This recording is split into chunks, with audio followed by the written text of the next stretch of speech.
Welcome to Kombucha Chem Academy. My name is John, if you're new here, and our goal with Kombucha Chem Academy is to demystify all of the chemistry associated with kombucha and kombucha brewing. So welcome. The topic of today's presentation is going to be enzymes in kombucha brewing.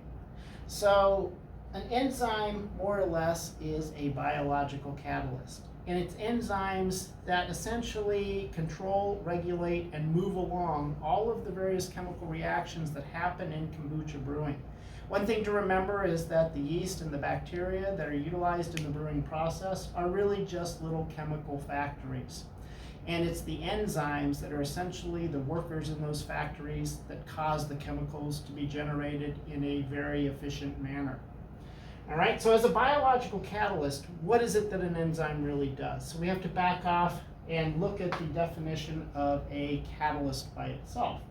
So a catalyst is going to be a chemical agent that speeds up any given chemical reaction, but doesn't get used up in the reaction. Another way of stating this is that the enzyme itself does not get used up, but rather gets regenerated at some point during the mechanism of the reaction.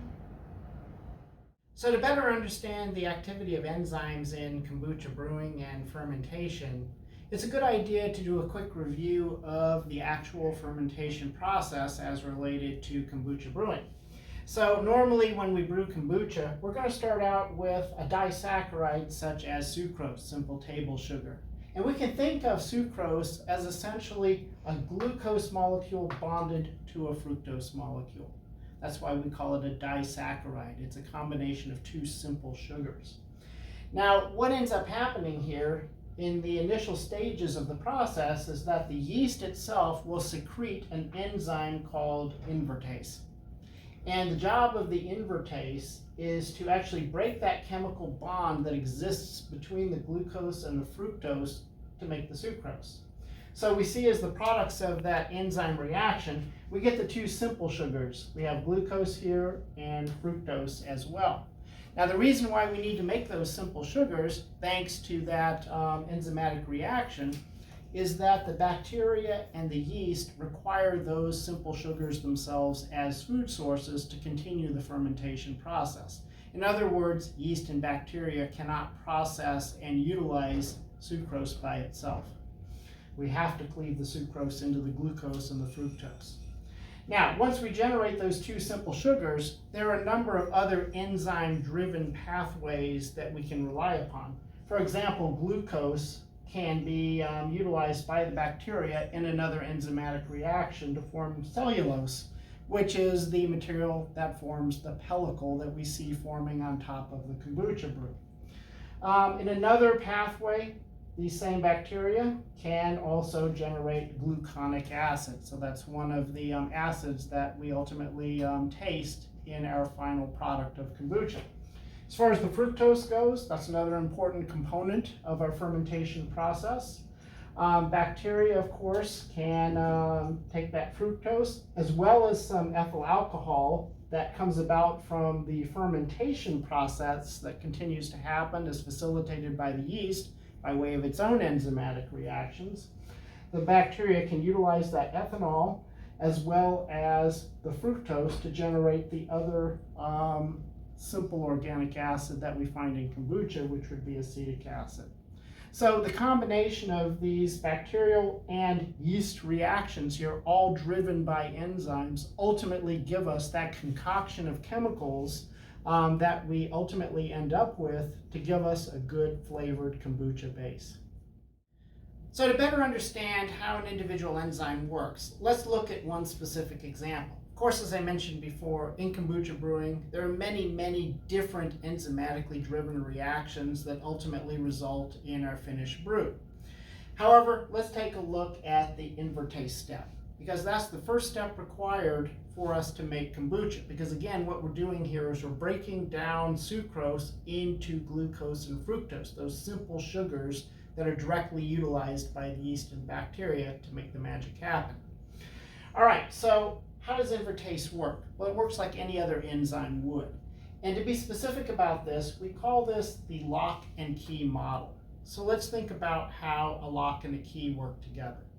So the idea here is that we have a lock that we want to open, for example, and to do that, what we have to do is to insert a very specific key into that lock. So we all know that we can't just put any key into a lock and get that lock unlocked. That's just not going to happen. We have to have a very specifically cut key to make that happen. Okay, so enzymes work in a very similar sort of fashion.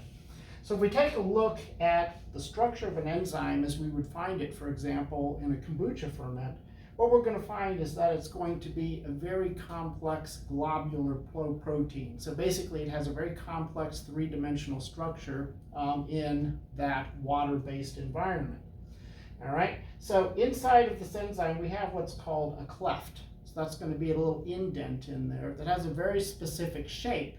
Okay, pretty much like the insert of a lock that the key goes into. So what ends up happening is the substrate, which is the chemical reagent that we want the enzyme to act upon, in our case sucrose, that is shaped in such a way that it can fit beautifully and precisely into that cleft. Okay, so one thing about enzymes is not only do they speed up reactions, but they also give us a tremendous amount of specificity, just like a key going into a lock. So not just any substrate can fit into that cleft and have a reaction occur upon it. Only sucrose can fit in there, just like a very specific key will fit into a very specific lock. All right, so what ends up happening is the sucrose works its way into that cleft, and then there are some little shape changes that occur, which we call conformational changes, once we form that enzyme substrate complex, which is sort of that intermediate version where now the magic is happening here and the reaction occurs, where ultimately that bond between the glucose and the fructose, which makes up the sucrose, can be broken, and ultimately then that enzyme substrate complex breaks back apart, yielding the individual products, which are glucose and fructose. And an enzyme, of course, is a catalyst, because what did we say about catalysts? Well, catalysts get regenerated during the course of the reaction, so they're then ready to be utilized again, and that's exactly what happens.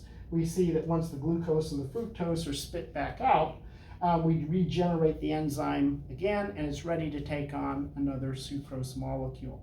So keep in mind, this is the basic mechanism by which enzyme reactions occur, and there can be many, many, many of these occurring inside of the kombucha reaction. And again, all of these reactions are meant to be moved along very efficiently by the enzyme, but they also rely tremendously upon the degree of regulation associated with the specificity of the enzyme. So this is ultimately a very, very finely tuned series of biochemical reactions that again make kombucha kombucha. All right, so this ends the presentation. We certainly hope that you've enjoyed it and learned something about enzymes and kombucha brewing, and we hope to see you again soon.